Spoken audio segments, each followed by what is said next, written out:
Magandang gabi po. Narito na po ang magiging lagay ng panahon ngayong gabi at bukas ng Huwebes, December 7, 2023.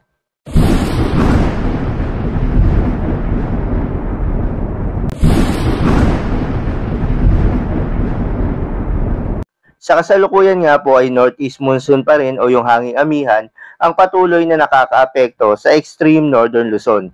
Samantalang itong easterlies o yung mainit na hangin galing karagatang Pasipiko ang siyang nakakaapekto naman sa may silangang bahagi ng ating bansa. Ayon sa PAGASA, sa ngayon nga ay walang binabantayan na low pressure area sa loob at labas ng ating Philippine Area of Responsibility. Ngunit dito nga sa may Western Pacific Ocean ay may nabuong sama ng panahon na pinangalanan na Invest 90W. Itong sama ng panahon na ito ay may banta sa ating bansa sa susunod na linggo. Base kasi sa ilang weather forecast model, ay consistent ang ipinapakita nito na posibleng tumama sa ating bansa. Pero ating pa ring babantayan ang magiging development nito kung matutuloy ba o malulusaw ito. Para naman po sa mga lugar na apektado ng northeast monsoon ngayong gabi, asahan ng bagyang maulap hanggang sa maulap na kalangitan na may mga kasamang isolated light rains. Dito yan sa Batanes at Babuyan Islands. Dito naman sa may eastern at central Visayas, northern Mindanao, Caraga, Davao Region at Soc-Sargen, asahan na maulap na kalangitan na may kasamang isolated rain showers at thunderstorms. Dulot naman yan ng easterlies. Kaya posible po ang mga pagbaha o pagguho ng lupa dahil sa katamtaman hanggang sa kuminsan ay malakas na pagulan.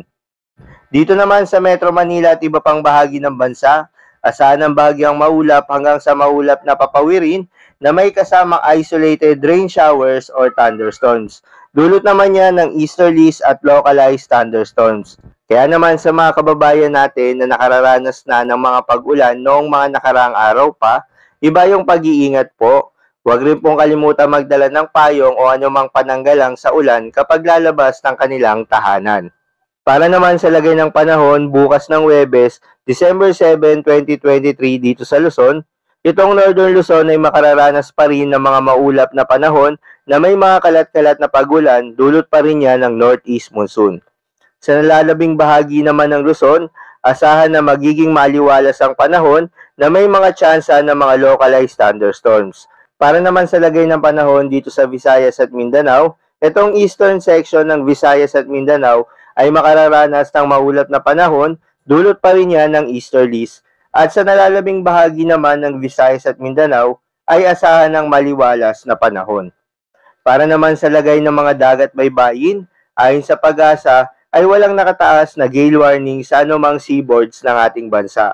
Pero sa may extreme northern Luzon ay asahan ng moderate to rough na mga pag-alon. At sa natitirang bahagi naman ng mga seaboards ay asahan ng slight to moderate na mga pag-alon. Kaya naman sa mga kababayan nating mangingisda at yung may mga maliliit na sasakyang pandagat ay iba yung pag-iingat kung kayo po ay papalaot.